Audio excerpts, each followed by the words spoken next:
नमस्कार, मैं भावना। चलिए देखते हैं झारखंड की 15 फटाफट बड़ी खबरों को।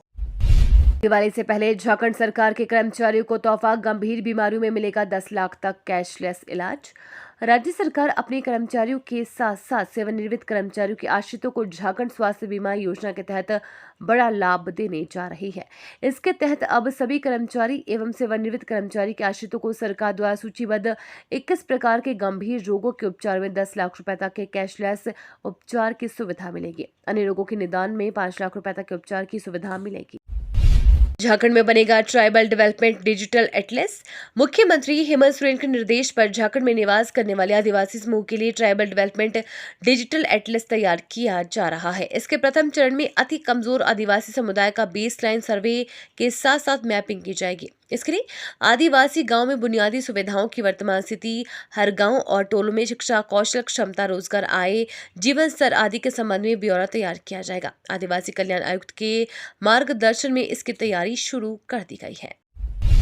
रिम्स में 31 अक्टूबर से ओपीडी के मरीजों की होगी डायलिसिस, स्वास्थ्य मंत्री करेंगे उद्घाटन।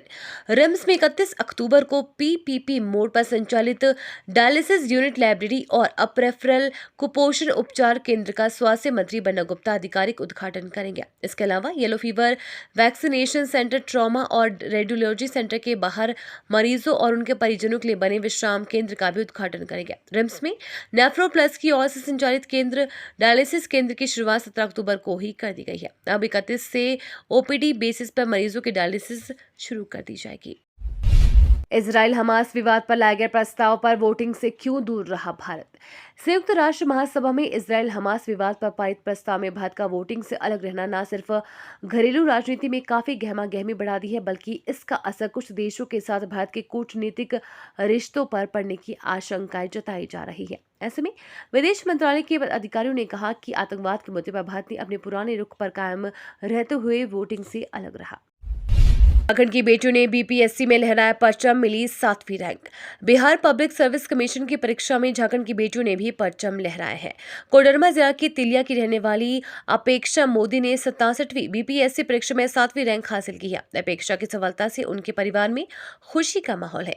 उनके पिता रविशंकर वर्णवार प्रखंड कृषि पदाधिकारी है। अपेक्षा की शुरुआती दीक्षा शिक्षा व कोडरमा से हुई। वर्तमान में वह नई दिल्ली में रहकर सरकारी सेवाओं की परीक्षा की तैयारी कर रही थी।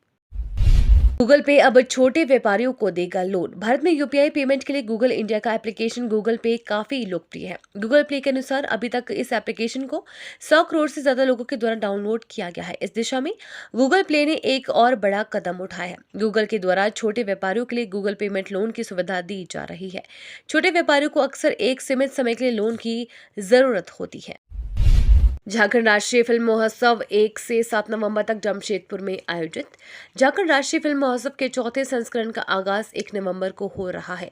ये फिल्म महोत्सव 1 से 7 नवंबर तक पूर्वी सिंहभूम के जिला मुख्यालय जमशेदपुर में चलेगा। 1 व 2 नवंबर को फिल्मों की पब्लिक स्क्रीनिंग श्रीनाथ विश्वविद्यालय आदित्यपुर व करीम सिटी कॉलेज प्रेक्षागृह साक्षी में होगी। 3 से 6 नवंबर को फिल्मों की पब्लिक स्क्रीनिंग बिष्टुपुर स्थित माइकल जॉन प्रेक्षागृह ऑडिटोरियम में की जाएगी। 7 नवंबर को रंगारंग सतरंगी कार्यक्रम के बीच सिने अवार्ड समारोह का आयोजन XLRI टाटा ऑडिटोरियम बिष्टुपुर में होगा। एशिया की प्रसिद्ध गिद्दीवाशी परियोजना बहुत जल्द बन जाएंगी इतिहास। झारखंड के रामगढ़ स्थित सीसीएल की अरगड्डा गिद्दी कौल वाशी परियोजना बदहाली के कगार पर पहुंच चुकी है। एक जमाने में विश्व प्रसिद्ध रही यह परियोजना बहुत जल्द इतिहास के पन्नों में सिमट जाएगी। अब प्लांट को काट कर बेचने की भी परियोजना बनाई गई है ताकि इसके नीचे दबे लाखों टन कोयले को निकाला जा सके। एडीजी प्रिया दुबे के खिलाफ विभागीय कार्यवाही का आदेश, डीजीपी ने मांगा पक्ष।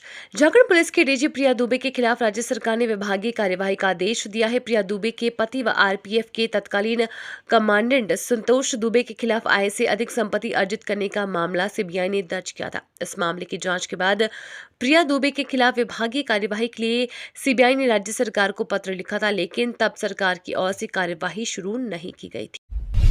कैबिनेट ने भी इंडिया शब्द को हटाया, रेलवे के प्रस्ताव में भारत का इस्तेमाल।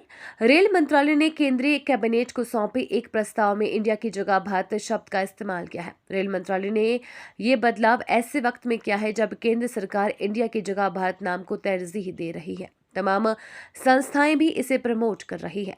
रेल मंत्रालय ने बताया कि हमारे संविधान में इंडिया और भारत दोनों नाम का जिक्र किया गया है। ऐसे में कैबिनेट के प्रपोजल में भारत नाम का इस्तेमाल किसी तरीके से गलत नहीं है।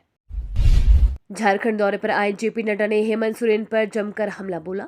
भारतीय जनता पार्टी के राष्ट्रीय अध्यक्ष ने झारखंड की राजधानी रांची में सूबे के मुख्यमंत्री पर जमकर हमला बोला। उन्होंने कहा कि जमीन हड़पने के लिए अपने माता पिता के नाम बदले जा रहे हैं।